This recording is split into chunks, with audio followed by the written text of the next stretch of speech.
Hi everybody, welcome to my channel. Thanks so much for joining me today. Today I have this Anna Griffin layered rose dies. I just love layered flowers, and this is no exception. It comes with, let me put this back on, comes with these plates. So they've grouped it all for you as you cut it out. You can either cut out individual cardstock colors, or you can color it like I'm going to do, or you can pre-color some pieces and cut them out. But it's nice, they have the leaves, 2 different leaf sets, and then 3 different flower sets. And then they give you this instruction page that shows you some inspiration, beautiful ideas, and then it kind of goes through each one and how it's supposed to look like, you know, and how they've designed it to look like. And then it goes through each one with the different steps about how to apply those. So let's see if I can follow that. I've put together a lot of flowers in my time, but sometimes things go wonky. So I had a little scrap piece of watercolor paper sitting by my stuff. So I'm going to make sure I turn these the right way.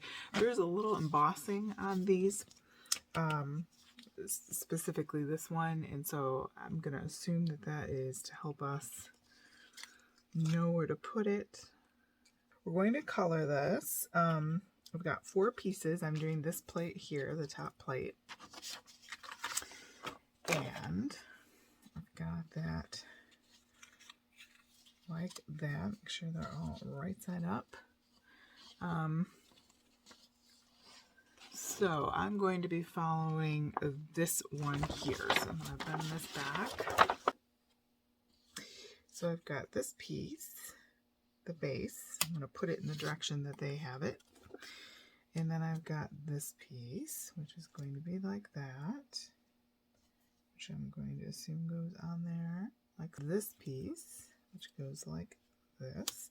And then I've got this piece, which goes like that. Okay, so now I have them all the right way. Now you can decide how to color them. So you can use inks, you can use, you know, watercolors, what have you, a little silicone matte under there. Put these, and I'm going to start with these Kitsch Flamingo, Ripe Persimmon, and Candied Apple, and see where that takes me. I haven't even opened this one yet.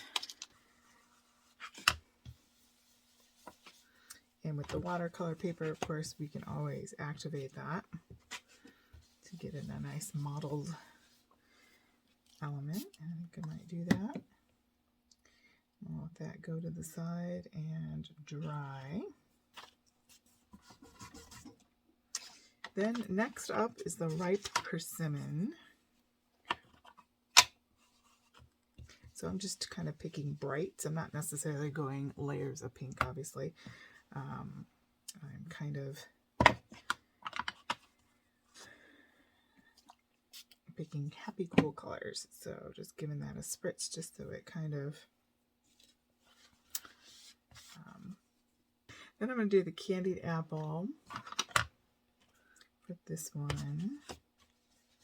These are also would be perfect for your spray inks. Spray a bunch of backgrounds, and then you'll have your color. Spritz that.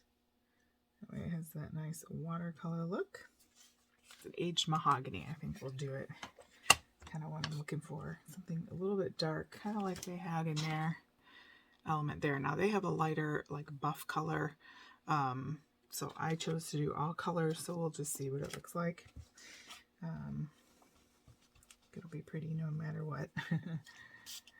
Okay. And then I'm going to let these dry, and then we'll be back to assemble.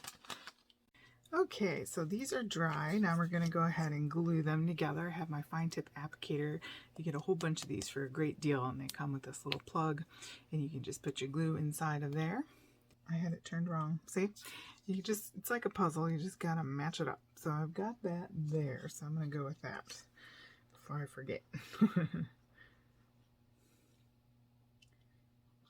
Using watercolors or inks or gessos or any of the, or not gessos, gelatos, any of those things, it just brings automatic, easy texture to your project.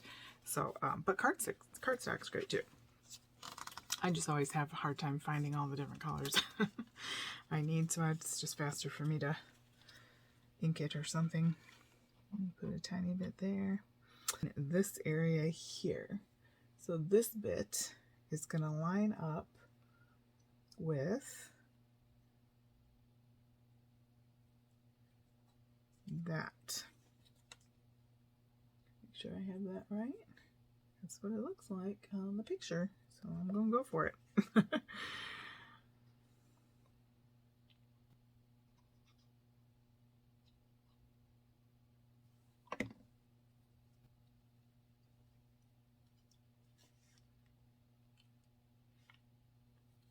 Okay.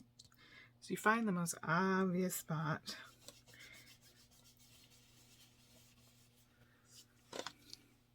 Like that. And then our final piece, which isn't quite dark enough for me, I feel like I'm going to get a Tombow watercolor marker. Darken that up a little more. I wanted that to be this little nib pointing that way. And it looks like this bit here. Now if you get a bit wrong and it's slightly off, nobody's going to really know, but I'm trying to do it right here for the video.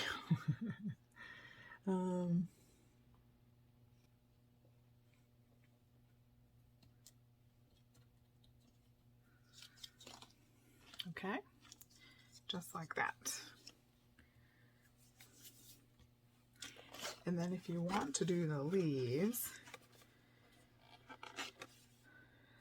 this leaf one is very complicated, it looks like. Has more of those little bits in there. Not that you have to put all the little bits in there. You could just do the 2 layers, really, if you wanted to. This one has 3 layers. I'll try that one. Okay, so I have this in my stash. Sometimes when I'm not feeling very creative, I spray a bunch of things so that I have variegated backgrounds for die cutting. And so that is what I did there. Let me just pop out. So that piece,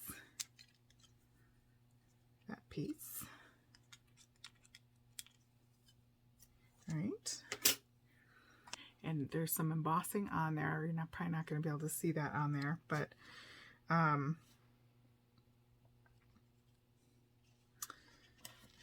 look how beautiful that is already, even without the layer. Grab a dark. Okay. Just want to get that shading. Okay, there we go. Let me color these quickly. It's amazing what I lose in the 20 feet from my die cutting machine. Now I have my pieces. So let's do our little thing there. We have our bigger piece. It's going to go along this bit.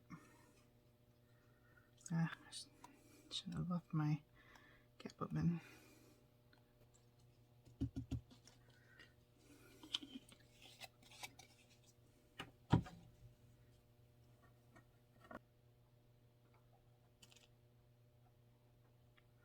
All right. So if you follow the embossing on the leaf, you should be able to get that one. The next one looks like this piece. That's going to go up here. Yes, I poured way too much glue out.